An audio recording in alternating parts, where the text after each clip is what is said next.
ಬೆಂಗಳೂರಲ್ಲಿ ಹನಿ ಹನಿ ನೀರಿಗೂ ಹಾಹಾಕಾರ ಶುರುವಾಗಿದೆ. ಖಾಲಿ ಬಿಂದಿಗೆಯನ್ನ ಹಿಡ್ಕೊಂಡು ಬೀದಿಗೆ ಬರುವಂತಹ ಪರಿಸ್ಥಿತಿ ನಿರ್ಮಾಣ ಆಗಿದೆ.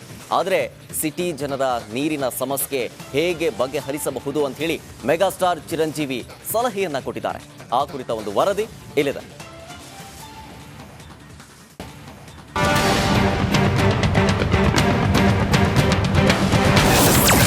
ನೀರಿನ ಸಮಸ್ಯೆ ಬಗ್ಗೆ ಬರೆದುಕೊಂಡ megastar. Devanahalli farm house photo share. ಬೆಂಗಳೂರಿನಲ್ಲಿ ನೀರಿನ ಬವಣೆ ಹೆಚ್ಚಾಗ್ತಿದೆ. ಈ ಸಮಸ್ಯೆಯನ್ನ ನೀಗಿಸಲು ಪಾಲಿಕೆ ಮತ್ತು ಜಲಮಂಡಳಿ ಇನ್ನಿಲ್ಲದ ಕಸರತ್ತು ಮಾಡ್ತಿದೆ. ಆದ್ರೆ ನೀರಿನ ಸಮಸ್ಯೆ ಹೇಗೆ ಬಗೆಹರಿಸೋದು ಅನ್ನೋದರ ಬಗ್ಗೆ ಮೆಗಾಸ್ಟಾರ್ ಚಿರಂಜೀವಿ ತಮ್ಮ ಅಧಿಕೃತ ಎಕ್ಸ್ ಖಾತೆಯಲ್ಲಿ ಬರೆದು ವಿವರಿಸಿದ್ದಾರೆ. ಮಳೆ ನೀರಿನ ಕೊಯ್ಲು ಹಾಗೂ ನೀರು ಇಂಗುವಿಕೆ ಮಾಡುವಂತೆ ಜಾಗೃತಿಯನ್ನ ಮೂಡಿಸಿದ್ದಾರೆ. ಕೆಂಪೇಗೌಡ ಏರ್ಪೋರ್ಟ್ನ ತರಪನಹಳ್ಳಿ ಬಳಿ ಫಾರ್ಮ್ ಹೌಸ್ ಫೋಟೋ ಶೇರ್ ಮಾಡಿದ್ದಾರೆ. ಮಳೆಗಾಲದಲ್ಲಿ ಮಳೆ ನೀರು ಫಿಲ್ಟರ್ ಆಗಿ ಅಂತರ್ಜಲಕ್ಕೆ ಸೇರುತ್ತೆ. ಈ ರೀತಿ ಮಾಡಿದ್ರೆ ನೀರಿನ ಸಮಸ್ಯೆ ಉದ್ಭವವಾಗಲ್ಲ ಅಂತ ಸಿಟಿ ಜನರಿಗೆ ಮೆಗಾಸ್ಟಾರ್ ಸಲಹೆ ನೀಡಿದ್ದಾರೆ. ಈ ಮಧ್ಯೆ ಮೈಸೂರು ಬ್ಯಾಂಕ್ ಬಳಿ ಕನ್ನಡ ಪರ ಸಂಘಟನೆಗಳು ಸರ್ಕಾರದ ವಿರುದ್ಧ ಪ್ರತಿಭಟನೆಯನ್ನ ನಡೆಸಿದ್ವು. ತಮಿಳುನಾಡಿಗೆ ನೀರು ಹರಿಸಿರುವುದನ್ನ ಖಂಡಿಸಿ ವಾಟಾಳ್ ನಾಗರಾಜ್ ಖಾಲಿ ಕೊಡಗಳನ್ನ ಹಿಡಿದು ಚಳುವಳಿಯನ್ನ ನಡೆಸಿದ್ರು.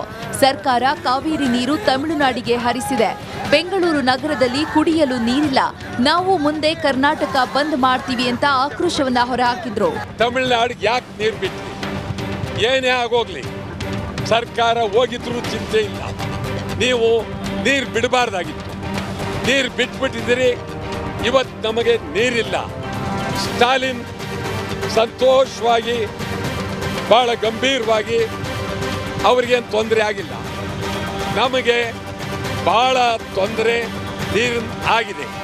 ಕರ್ನಾಟಕ ಸರ್ಕಾರ ಕೂಡಲೇ ನೀರಿನ ಸಮಸ್ಯೆಯನ್ನು ಬಗೆಹರಿಸಲೇಬೇಕು. ಒಂದು ಕಡೆ ನೀರಿಗಾಗಿ ವಾಟಾಳ್ ಪ್ರೊಟೆಸ್ಟ್ ನಡೆಸುತ್ತಿದ್ರೆ, ಇತ್ತ ವಿಜಯನಗರದಲ್ಲಿ ನೀರಿಗಾಗಿ ಜನ ಕೈ ಮಿಲಾಯಿಸುವಂತಹ ಘಟನೆ ನಡೆದಿದೆ. ವಿಜಯನಗರದ ಕವಿತಾ ಲೇಔಟ್ ಮತ್ತು ಮಾರುತಿ ನಗರದಲ್ಲಿ ಮಹಿಳೆಯರ ಮಧ್ಯೆ ಗಲಾಟೆ ನಡೆಯಿತು. ಮಾರುತಿ ನಗರದಲ್ಲಿ ನೀರು ಪೂರೈಕೆ ವ್ಯತ್ಯಯದಿಂದ ಎರಡೂ ಏರಿಯಾದ ಜನರು ಗಲಾಟೆ ಮಾಡಿದ್ರು. ಒಟ್ನಲ್ಲಿ ರಾಜಧಾನಿಯಲ್ಲಿ ನೀರಿನ ಸಮಸ್ಯೆ ಎಷ್ಟರ ಮಟ್ಟಿಗಿದೆ ಅನ್ನೋದಕ್ಕೆ ಬೆಂಗಳೂರಿನಲ್ಲಿ ನಡೆದಿರೋ ಘಟನೆಗಳೇ ಸಾಕ್ಷಿ. ಸವಿತಾ ರಾಮಚಂದ್ರ, ರಿಪಬ್ಲಿಕ್ ಕನ್ನಡ, ಬೆಂಗಳೂರು.